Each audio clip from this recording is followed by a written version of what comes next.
Hello friends, welcome to இது நம்ம சமையலறை. இன்றைக்கி நம்ம சமையலறையில் சில்லி சிக்கன் எப்படி செய்கிறதுன்னு பார்க்க போகிறோம். செய்கிறது ரொம்ப ஈஸி தாங்க. அதுக்கு முன்னாடி நம்மளோட சேனலை சப்ஸ்கிரைப் பண்ணிடுங்க, கூட இருக்கிற பெல் ஐக்கானையும் ப்ரெஸ் பண்ணிடுங்க. சில்லி சிக்கன் செய்கிறதுக்கு 250 கிராம் போன்லெஸ் சிக்கனை இந்த மாதிரி சின்னதாக கட் பண்ணி எடுத்துருக்கேன். 1 டேபிள் ஸ்பூன் இஞ்சி பூண்டு பேஸ்ட்டு, 1 டேபிள் ஸ்பூன் மைதா, 1 முழு முட்டை, 2 டேபிள் ஸ்பூன் கார்ன்ஃப்ளவர் மாவு, 1 டீஸ்பூன் மிளகாய்த்தூள். இப்போது இது எல்லாத்தையும் மிக்ஸ் பண்ணி எடுத்துக்கணும். ஃபஸ்ட்டு ஒரு மிக்சிங் பவுலில் சிக்கன் ஆட் பண்ணிடுறேன். சிக்கன் ஆட் பண்ணதுக்கப்புறமா இதுக்கு தேவையான அளவு சால்ட்டு சேர்த்துட்றேன். இப்போது மைதா ஆட் பண்ணுறேன். இதோட இஞ்சி பூண்டு பேஸ்ட்டையும் ஆட் பண்ணிக்கிறேன். இது ரெட் சில்லி பவுடர், கார்ன்ஃப்ளவர் மாவையும் இதோட ஆட் பண்ணிடணும். ஒரு முழு முட்டையும் ஆட் பண்ணிடுறேன். இப்போது இது நல்லா மிக்ஸ் பண்ணி விடணும். எல்லா சைடும் ஈவனாக மிக்ஸ் பண்ணி விடணும்.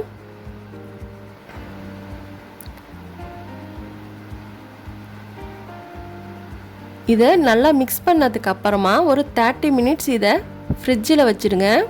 ஃப்ரீசரில் வைக்கக்கூடாது, ஃப்ரிட்ஜில் வச்சிடணும். நெக்ஸ்ட்டு என்னென்ன திங்ஸ் தேவைன்னு பார்க்கலாம்.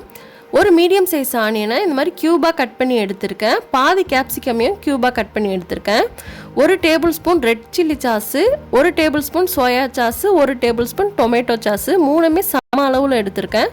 1 டேபிள் ஸ்பூன் கார்ன்ஃப்ளவர் மாவு, 1 இன்ச் அளவுக்கு இஞ்சும் 2 பல்லு பூண்டியும் நைஸாக சாப் பண்ணி எடுத்திருக்கேன்.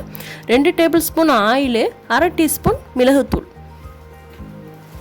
நம்ம எடுத்து வச்சுருக்க 1 டேபிள் ஸ்பூன் கார்ன்ஃப்ளவர் மாவை ஃபஸ்ட்டு ஒரு பவுலில் சேர்த்துக்கிட்டு கொஞ்சமாக தண்ணி சேர்த்து இதை நல்லா கரைச்சி எடுத்துக்கலாம். கட்டிகள்லாம் எதுவுமே இல்லாமல் நல்லா கரைச்சி எடுத்துக்கணும்.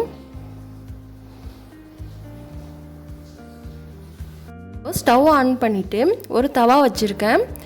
தவா ஹீட் ஆனதுக்கப்புறமா இதில் 2 டேபிள் ஸ்பூன் ஆயில் சேர்க்குறேன். ஆயில் ஹீட் ஆனதுக்கப்புறமா நம்ம மிக்ஸ் பண்ணி வச்சுருக்க சிக்கனை இதில் ஃப்ரை பண்ணி எடுத்துக்கலாம்.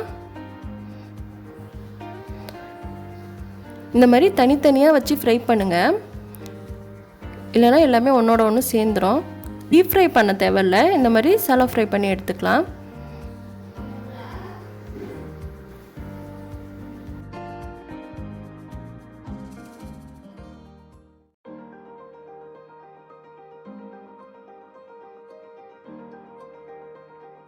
ஒரு சைடு ஃப்ரை ஆனதுக்கு அப்புறமா இன்னொன்று சைடும் பிரட்டி விட்டு ஃப்ரை பண்ணி எடுத்துக்கணும்.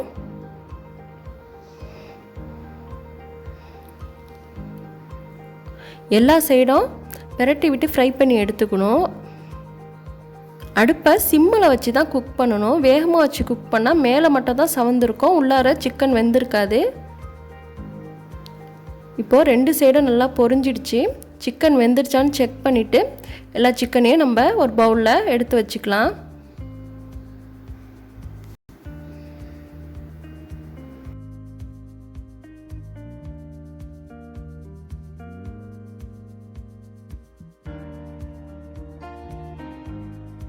இப்போது ஒரு ஃப்ரைங் பேன் வச்சுருக்கேன். பேன் நல்லா ஹீட் ஆனதுக்கு அப்புறமா 2 டேபிள் ஸ்பூன் ஆயில் சேர்க்குறேன். இப்போது இதில் சாப் பண்ணி வச்சுருக்க இஞ்சியும் பூண்டியும் ஃபஸ்ட்டு ஆட் பண்ணிக்கிறேன். இது லைட்டாக ஃப்ரை ஆகட்டும். இப்போது இது லைட்டாக ஃப்ரை ஆகிடுச்சு. இதில் கட் பண்ணி வச்சுருக்க வெங்காயத்தை ஃபஸ்ட்டு ஆட் பண்ணிடுறேன். வெங்காயத்தை ஆட் பண்ணிவிட்டு இதோட கேப்சிகமாக ஆட் பண்ணிடலாம். இது ரொம்ப நேரம் வதங்கலாம் வேணாம், ஜஸ்ட்டு இதை வதக்கி விட்டால் போதும் 1 நிமிஷத்துக்கு.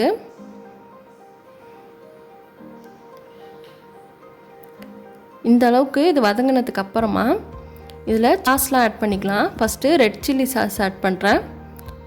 இது டொமேட்டோ சாஸ். இதோட சோயா சாஸையும் ஆட் பண்ணிவிட்டு நல்லா மிக்ஸ் பண்ணி விட்டுக்கணும்.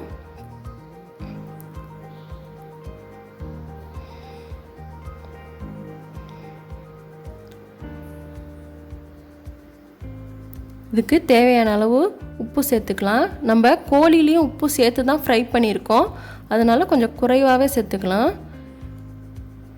இப்போது நம்ம ஃபஸ்ட்டு கரைச்சி வச்சுருந்த கார்ன்ஃப்ளவர் மாவை இதில் ஆட் பண்ணிக்கலாம்.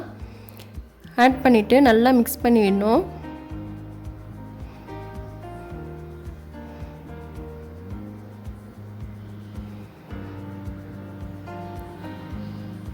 இப்போ இது நல்லா மிக்ஸ் ஆனதுக்கப்புறமா ஃப்ரை பண்ணி வச்சுருக்க சிக்கனை இதில் சேர்த்து ஒரு 3லேருந்து 4 நிமிஷம் போல் இதை நல்லா ஃப்ரை பண்ணி விடணும்.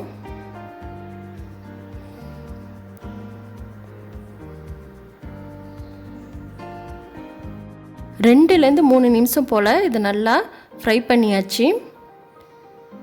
இப்போ லாஸ்ட்டாக 1/2 டீஸ்பூன் மிளகுத்தூள் இதில் ஆட் பண்ணுறேன். மிளகுத்தூள் ஆட் பண்ணிவிட்டு இதை நல்லா மிக்ஸ் பண்ணி விட்டுக்கணும்.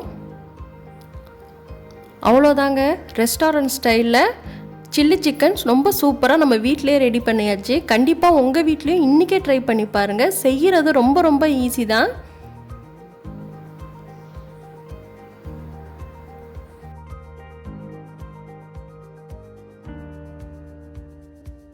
இந்த டிஷ் உங்களுக்கு பிடிச்சிருந்துச்சுன்னா மறக்காமல் நம்மளோட சேனலை சப்ஸ்கிரைப் பண்ணிடுங்க. கூட இருக்கிற பெல் ஐக்கானையும் ப்ரெஸ் பண்ணிடுங்க. லைக் பண்ணுங்கள், ஷேர் பண்ணுங்கள், கமெண்ட் பண்ணுங்கள். தேங்க்யூ.